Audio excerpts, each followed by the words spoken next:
So, I know I'm a little late to the party, but my name is Alice Little, and I'm going to draw my life. So, as you know, my name is Alice Little, and I was born in some part of this country, which is called the UK. Now, I live with my mom, my dad, and oh, what's that? That's right, nobody cares about my life or anything I have to say. All they care about is a stupid book that Lewis Carroll wrote about me. Yeah, sorry about that little incident. So this is a story about hallucinations, lunatics, and dreams. And you know what? It all started with me falling down a rabbit hole. So the day started with me following a rabbit, I don't know, just because I felt like it.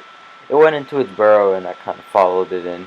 Turns out the burrow was kind of a gigantic hole and I started following. But it was like I had an invisible parachute, so I didn't really get hurt.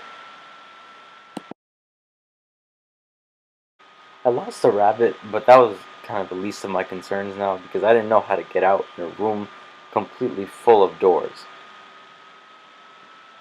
On the positive side, though, I did find a key.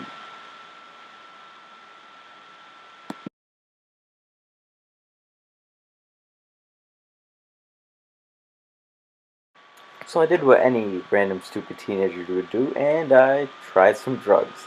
At least I'm pretty sure it was a narcotic because no random drink makes you shrink. So after messing up, crying like 5 times, and trying some more drugs, I finally got the key and opened the door.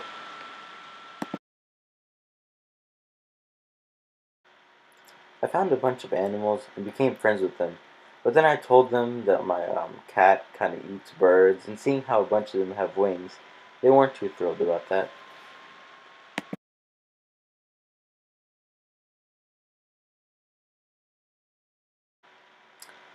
And can you guess what happened? I started crying again. Oh yeah, and I found the white rabbit again, but he kept calling me Mary Ann for some reason, and then I started obeying his commands. So things got a little bit out of control at the house the white rabbit sent me to, and then they started throwing cakes at me, and then I started shrinking from the cakes, and it just got weird. So I don't know how, but I fled the scene, and I found myself staring at a caterpillar smoking. Yeah, that's right. I found myself looking at a caterpillar smoking. But you know me, I ticked him off, and so he left. But not before telling me that there was a mushroom, hooray, more drugs, that had two sides that would either make me grow or make me shrink.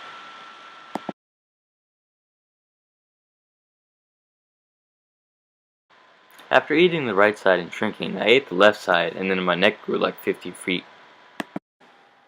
After that, I ate some more of the mushroom, and then I became normal again.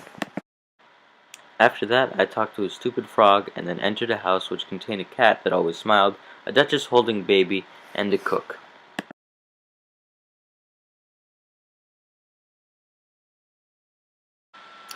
So then I walked outside, and then I met these delusional idiots who told me they were an eternal tea time or something because time was stopped and it was mad at them. And they kept giving me these dumb riddles that they didn't even know the answer to, so I was like, okay. And they were called the Mad Hatter, the March Hare, and the Dormouse.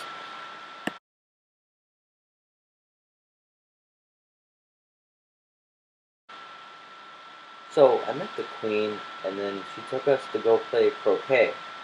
And then the unusual thing, besides the game itself, was that this lady was continuously and randomly ordering everyone's decapitation one at a time. The only thing that she couldn't do was for the cat because it kept vanishing. After that, I met the mock turtle, who used to be a real turtle, but now he's not. I mean, he still looks like a turtle, but okay. And he kept making these ridiculous puns like reeling and writing. Like, alright. And he was also the most egotistic person I've ever met in my entire life. He kept saying he had the best education in the entire world or something, but I mean, what? Who teaches you to reel and write?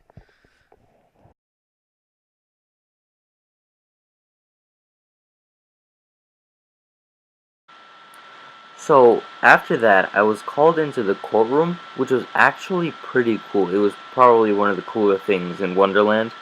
And then the case was who stole the Queen's Pop Tarts, which is the stupidest thing I've ever heard in my entire life.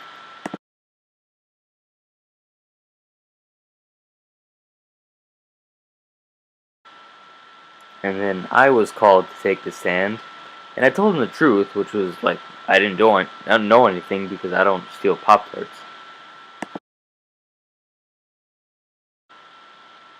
Although there was a problem because it started getting bigger again.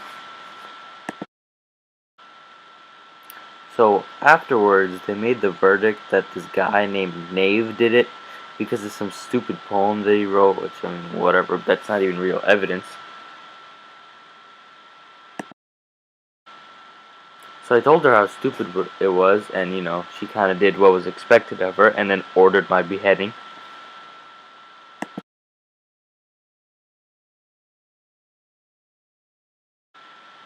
So this is the end of the story, and I kind of wake up, and I know what you're thinking, that's the dumbest, most unoriginal ending I've ever heard in my life.